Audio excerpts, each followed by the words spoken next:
Good morning, everyone. Hey, it is so good to see everyone. If you're a guest this morning, I'm so glad you're here to worship with us. As a church, it's our vision to connect people to Jesus and love our community. And today, I'm excited for all of us to be together, but I'm also excited for the party we're going to have after service. A couple weeks ago, we kicked off this new series together called Shoes. Talking about the various different types of shoes that individuals wear. And you can sometimes tell a lot about someone based off the shoes that they wear, right? And we've kind of started into this stepping into other people's shoes, because when we do that, when we step into someone else's shoes, we can understand a little bit more about who they are.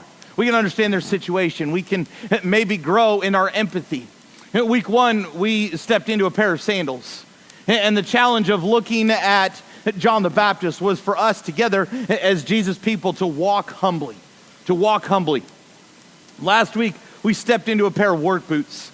And as we stepped into this pair of work boots together, there was this challenge that following Jesus or faith in Jesus leads to surrender of self. This morning, though, I want us to step into a pair of shoes that I personally have never worn in my life. All right, and it's more of a figurative stepping in because most of us, a lot of us, half of us maybe, we've not worn these shoes, at least hopefully. The pair of shoes that we're going to step into this morning are a pair of stilettos or high heels. And I say half, and I'm guessing that's half guys, half ladies, but I'm not going to count. Today, we are going to figuratively step into a pair of these. And step into the life of a woman that her life at this point is a mess. I want to pray, and then we're going to jump in together. God, I'm so thankful this morning for your church. I'm thankful that we can be here and worship. I'm thankful that we can celebrate who you are together. God, more than that, I'm thankful that you give us an opportunity to come to you. You give us an opportunity, God, as broken people, as messy people, to find life in you. Jesus, I'm thankful that because of a cross, no matter what life looks like, now there's not one of us that has it figured out, but because of a cross, we can meet here and we can worship and we can celebrate the hope of heaven. Jesus, we're thankful for your grace. It's in your name we pray. Amen.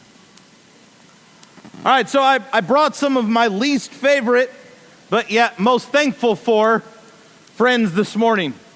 I brought some cleaning supplies with me. We've got some Clorox wipes, and there's some laundry detergent, toilet bowl cleaner. Everybody needs that, right? If you say no, the answer is yes.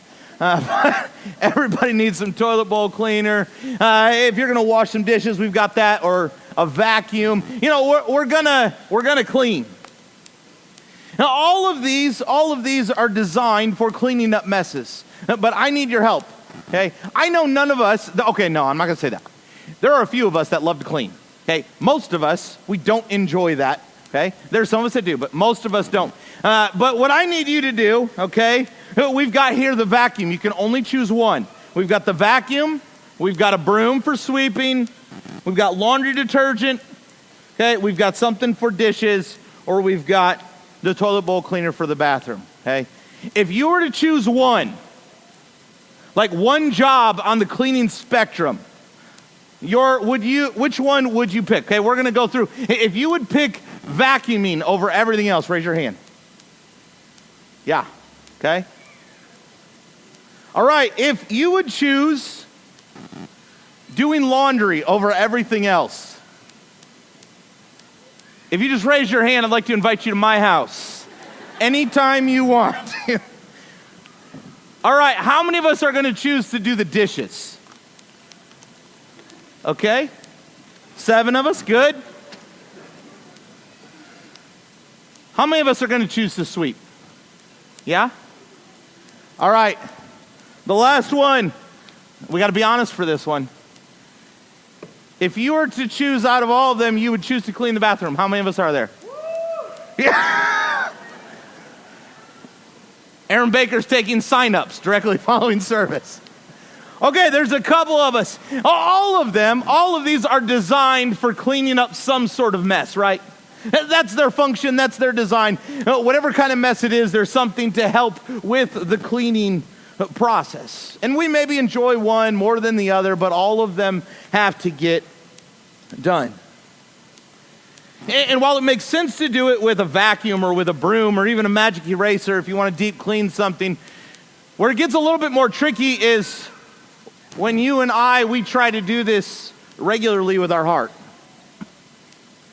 When you and we try to clean the mess of our lives on our own.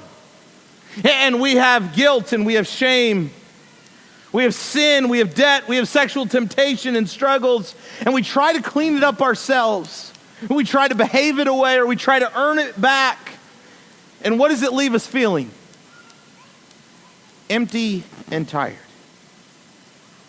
But here's the good news of this morning. The good news of this morning is that Jesus has been cleaning up our mess for years. And this is exactly where we slip on the shoes of this woman this morning. John chapter 4. John chapter 4, we meet this woman, and the reason that we've got high heels or stilettos is because this woman lives a lifestyle that is laced with sultry secrets. Now, I'm not saying everybody who wears these has a bunch of sultry secrets, but they're to represent the lifestyle of this woman that we are going to meet. John chapter 4, Jesus sits down and has this conversation with a woman. Beginning in verse 1, it says, "Now Jesus learned that the Pharisees had heard that he was gaining and baptizing more disciples than John, although, in fact, it was not Jesus who baptized, but his disciples. So he left Judea and went back once more to Galilee. Now he had to go through Samaria. So he came to a town in Samaria called Sychar. Near the plot of ground Jacob had given his son Joseph. Jacob's well was there. And Jesus, tired from his journey, sat down at the well. It was about noon. When a Samaritan woman came to draw water, Jesus said to her, 'Will you give me a drink?' His disciples had gone into town to buy food. The Samaritan woman said to him, 'You are a Jew and I am a Samaritan woman. How can you ask me for a drink?' For Jews did not associate with Samaritans." Jesus answered her, "If you knew the gift of God and who it is that asks you for a drink, you would have asked him and he would have given you living water." "Sir," the woman said, "you have nothing to draw with and the well is deep. Where can you get living water? Are you greater than the father Jacob, who gave us the well and drank from it himself, as also did his sons and livestock?" Jesus answered, "Everyone who drinks the water will be thirsty again, but whoever drinks the water I give them will never thirst. Indeed, the water I give them will become in them a spring of water welling up for eternal life." The woman said to him, "Sir, give me the water that I won't be thirsty and have to keep coming back to draw water." He told her, "Go and call your husband back." "I have no husband," she replied. Jesus said to her, "You are right when you say you have no husband. The fact that you have 5 husbands and the man you now have is not your husband. What you've just said is quite true." "Sir," the woman said, "I can see that you are a prophet. Our ancestors worshipped on this mountain. But you Jews claim that this is the place we must worship in Jerusalem." "Woman," Jesus said, "believe in me, the time is coming when you will worship the Father, neither on the mountain nor in Jerusalem. The Samaritans worship what you do not know. We worship what we do know. For salvation is from the Jews. Yet a time is coming and now has come when true worshipers will worship the Father in spirit and in truth. For they are the kind of worshipers the Father seeks. God is spirit, and his worshipers must worship in spirit and truth." The woman said, "I know the Messiah called Christ is coming. When he comes, he will explain everything to us." Then Jesus declared, "I, the one speaking to you, am he." You see, what's interesting as we read this story, it's kind of telling us of Jesus' journey. He's in one area and he has to go to another area. Now, if we're looking at a map, the area where he's at is down south. It's low. place he needs to go is north, and this place called Samaria is right in the middle. And now, if you were to plug this in on your Google Maps, the quickest route is to go straight north. However, the land of Samaria, Jewish people did not travel to. They would choose to go all the way around Samaria, the scenic route, if you will. They're going to choose to go out and around instead of going right through, because they saw the Samaritan people as unclean. But it wasn't just that they saw them as unclean.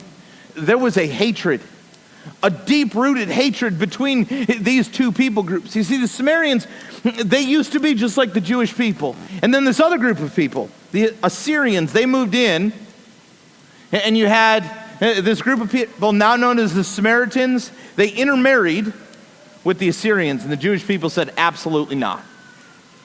And so now there is this hatred, there's this racial tension between the Jews and the Samaritans. However, it says Jesus had to go through Samaria. He didn't have to. He wanted to. And he chose to. He didn't have to. He could have went out and around much like every other Jewish person during this day, but he chose to go. He chose to go to these people that everybody said no. He chose to go to the people that everybody else said was a mess. This morning, question for you. Who or what is your Samaria? Who or what is your Samaria? Who is it that you are avoiding or sidestepping or going around? Is it someone of a different race? Maybe someone of a different political party. Maybe someone of a different lifestyle, background, or upbringing. Maybe a former employer, an ex-spouse, an old friend that you disagreed with, someone that you owe money to, or a family member you don't get along with. Who or what is your Samaria? And what we need to see this morning is that Jesus went right to them. He's been walking a while and he sits down next to this well. There should not have been a Jewish person by this well. Jesus sits down next to this well and he is thirsty. He would like a drink. Pretty soon a woman walks up to the well. It's about noon, which means it's extremely hot, 100 plus degrees. And a woman walks up to the well. Now, reading that, we wouldn't think that there's anything that big of a deal about that, but normally women during this day, they got up early and went to the well before it was hot. It was a social gathering. It was a time of meeting. It was a time of spending time with other women in the village. This woman, she chose to go at noon. Why? Because she was tired of hearing the whispers. A lifestyle laced with all of these unknowns and all of these sultry details we mentioned earlier. She is the talk of the town. She doesn't want to hear the whispers and the secrets. She doesn't want to deal with the other ladies ignoring her or belittling her. And because of that, 100-degree temperatures carrying water is a better option than going early in the morning to be with the other women. You see, when it comes to this woman, she desperately needs someone to talk to her and not about her. She needs someone to speak to her, not tell secrets about her. And as she approaches this well, she sees Jesus sitting there. And Jesus looks at this woman and he says, "Can I have a drink?" And immediately, she's caught completely off guard because this did not culturally happen. You didn't ask for a drink if you were a Jew at this Samaritan well. It was not supposed to happen. And immediately she begins to question, how can you ask me for a drink? You're a Jew and I am a Samaritan, and that doesn't happen. And when you look at the original writing of this, he actually asked this woman, "Can I use your cup for a drink?" It's even a little bit richer than just, "Can I have a drink?" You see, Jesus is crossing every social and racial divide and going right to this lady. He's not going around her. He's not trying to avoid her. He's going right to her. This woman says, well, sir, you don't have anything to even get water, and the well's deep. And there's no way for this to happen. And Jesus says, you know what? Actually, I have something even better than that. Because that water, you're going to get thirsty again. But I want to bring you something that is different. I want to bring you hope. I want to bring you water that will never end. I want to bring you something in your life that will radically change you and bring life to your mess.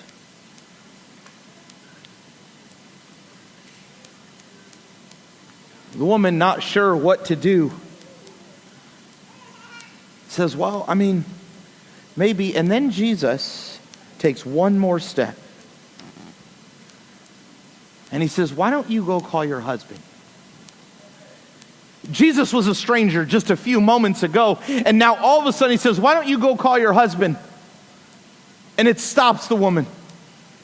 And I imagine there's this moment standing across this well, not too far from one another, that as Jesus says those words to her, her head begins to drop. As her head begins to drop, all of a sudden this guy too, he knows the details. And then she said, I don't have a husband. And Jesus says, you're right. And the other 5 guys you've been with, they're not your husband either.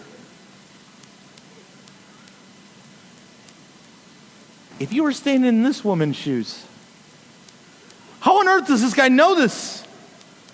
How does he know all of these details? How does he know all of these secrets? How? And there is shame, and there is guilt, and there is a struggle. And then you notice what the woman does? She kind of changes the subject. Well, I can see that you're a prophet and all, so, and Jesus says, no, let's go back to you. Let's go back to you and talk about what is going on in life right now. Let's go back to you and talk about the mess that right now is your life. And he says, I want to bring living water. I want to give you something that will last, that will not run out. I want to give you something that will not just creep into the shadows of life, but will light up the shadows of life. You see, there's some of us this morning that we probably put a good face on and we came into the room, but there's some of us this morning that we've got secrets a lot like this woman. Maybe not the same secrets, but we've got secrets. We've got dark in us that we don't want people to know. And maybe some of us this morning, we walked into the room and we've got secrets and we know that other people know. And so now, every day we wake up and we're just riddled with shame.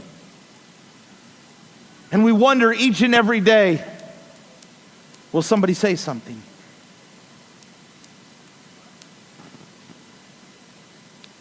We woke up this morning with secrets like this woman.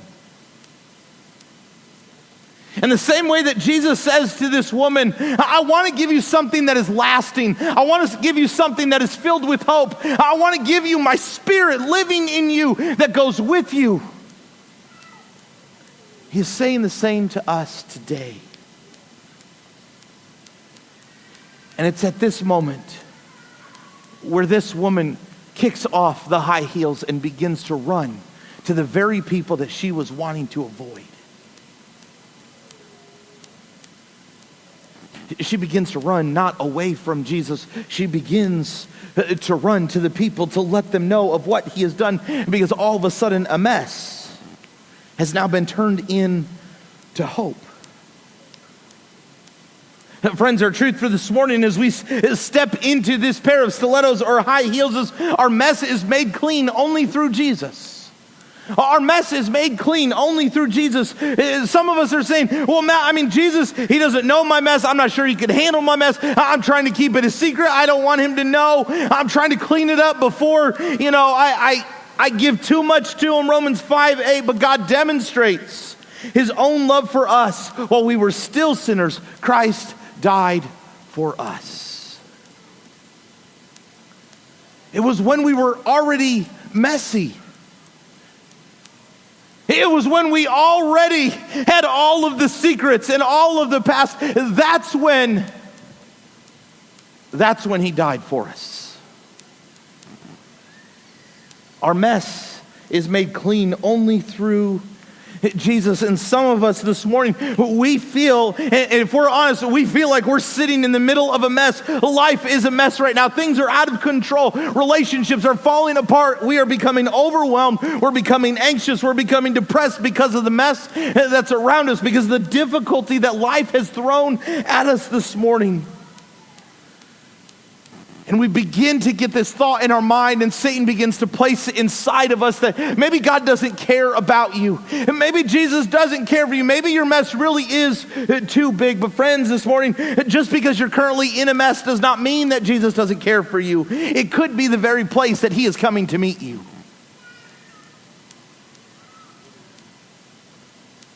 Jesus meets this woman, and he chose to go to her. He chose to go to her mess. And maybe this morning, instead of us running from Jesus because of our mess, maybe we need to run to Jesus and bring him our mess. All of the expectations that we feel like we're not meeting, all of the difficulty and the temptation in our life that we're trying to overcome on our own, maybe instead of running away from him because of it, we need to run to him because of it. Because our mess is only made clean through Jesus. We will not be able to earn anything back. We will not be able to behave anything back. We will not be able to help ourselves. It is only made clean through Jesus.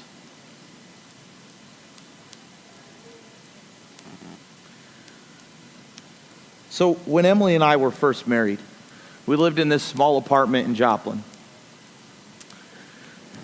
And just like any new couple, we were figuring out the whole communication spectrum and figuring out how to bring two lives and two expectations and two upbringings and all of that into one.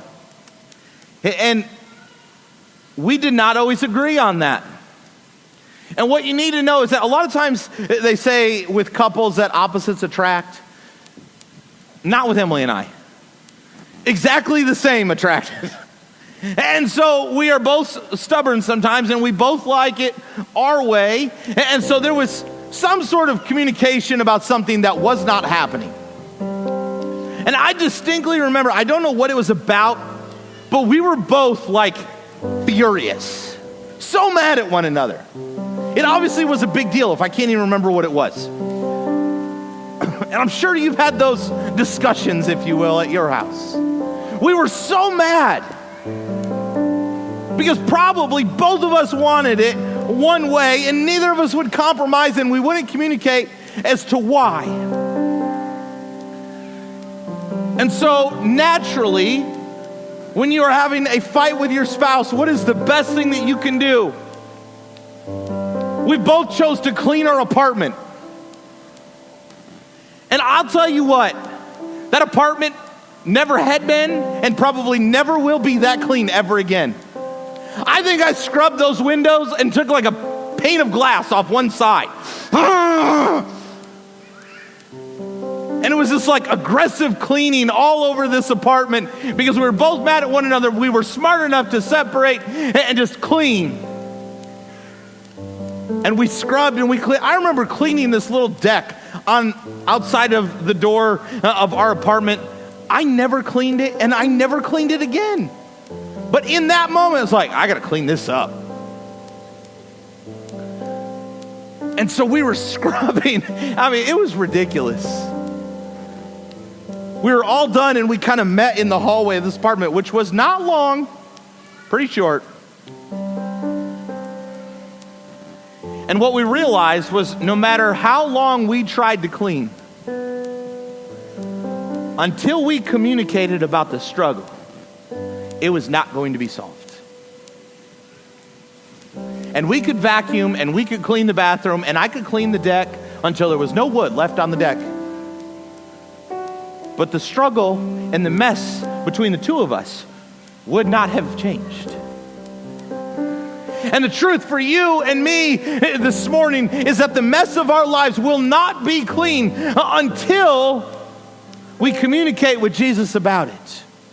We will always feel empty. There will always be less hope in our life until we communicate with Jesus. There will always be brokenness inside of us. And it doesn't matter how hard we try, and it doesn't matter how fast we work or how much we serve. It doesn't matter how often we're in this building until we communicate with Jesus about the mess of our lives and the mess of our family, the mess of our sin and struggle. It will always continue to be a mess. You see, my mess and your mess of life, it is only cleaned up through Jesus. This morning, what does that mess look like for you? What is it right now that you have been trying to solve on your own with all of your abilities and talents and even some of your friends, but it still continues to plague you because you've never had a conversation with Jesus about it? Is it a relationship with someone? Maybe is it a secret of your own? Is it a struggle with sin that nobody else knows about?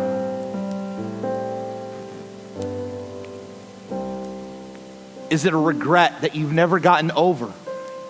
Is it a loss that you've never come to terms with? What's the mess that you're trying to hold on to? But the only way that it will be solved is when you begin to communicate with Jesus about it. Friends, this morning, our mess is only made clean through Jesus. Let's go ahead and stand together.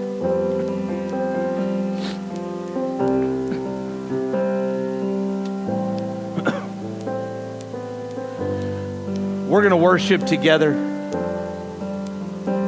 We're going to celebrate what Jesus has done for us, that he went to the cross for you and me, and he shouldered our mess. Before we could clean it up, he shouldered our mess, and he went to the cross for you and me, and he took care of it.